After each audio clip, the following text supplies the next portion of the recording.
ලස්සන අවස්ථාවේ මේ ලස්සන වේදිකාවේ ඉන්න එක මට අපි හැමෝටම ගොඩක් සතුටුයි.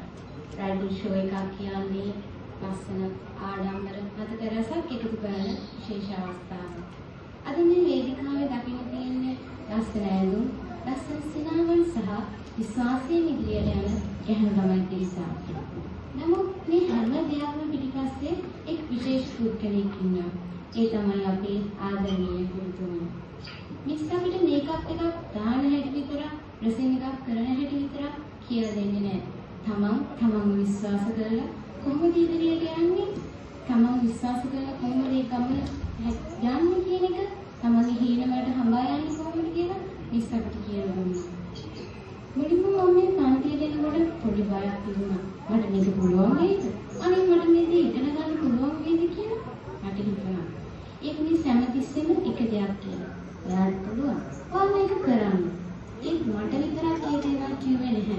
ඉස් කියනවා අනිත් හැමෝටම ඔයාලට පුළුවන්. ඔයාලා මේක කරන්න කියලා. ඒ වචන අපිට ගොඩක් ශක්තියක් වුණා.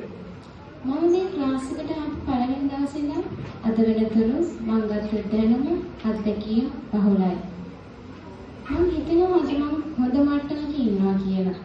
අද මේ ෂෝ එක මෙහෙම ලස්සනට කරගන්න විශ්වවිද්‍යාල කැපවීම, උනන්දුව, උත්සාහය වචනේ විස්තර කරන්න බැරි තරම්. මිස්ගේ ඇඳුම් පව අපිට දුන්නා. මේක ඔයාලට කැමති විදියට හදාගන්න. ඔයා මේක ලස්සන විදියට හදාගන්න කියලා. එයාගේ මේකප් වල පව අපිට දුන්නා. පුතේ ඔයා මේක හොඳට අරන් ප්‍රැක්ටිස් වෙන්න කියලා. මම ඒ තරම් උනන්දුවක් ඒ කියන්නේ ළමයි වෙනුවෙන් මේ තරම් හැදෙච්ච මිස් කෙනෙක් දැකලාම නෙවෙයි තරම්.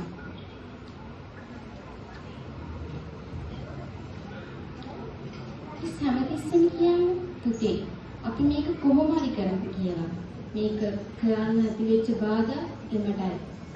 අද මේ වේදිකාව වෙන්නේ ලස්සන ඇඳුම් විතරක් නෙමෙයි. ඉස් අපිට දුන්න විශ්වාසය, දැනුම සහ උදව්. ඒ නිසාද මේ අවස්ථාවේ අපි හැමෝම මේක කියන්න කැමති ගොඩක් ස්තුතියි. ඉස් අපි විශ්වාස කරාට, අපි ඉගෙනුවාට, අපි මේ තැනට ගෙනාවු එකට මම හිතනවා අද අපි මේ වේදිකාවේ ඉන්න එක ඔබටත් ආඩම්බරයක් වෙයි කියලා මම විශ්වාස කරනවා. අවසානයේ අද මේ බ්‍රයිඩල් ෂෝ එක සාර්ථක කරගන්න කැපවුණු සියලු දෙනාටම ස්තුතිය පුද කරනවා. අද මේ දවස අපිට හැමදාම මතක තියෙන ලස්සන දවසක් වෙනවා. ස්තුතියි.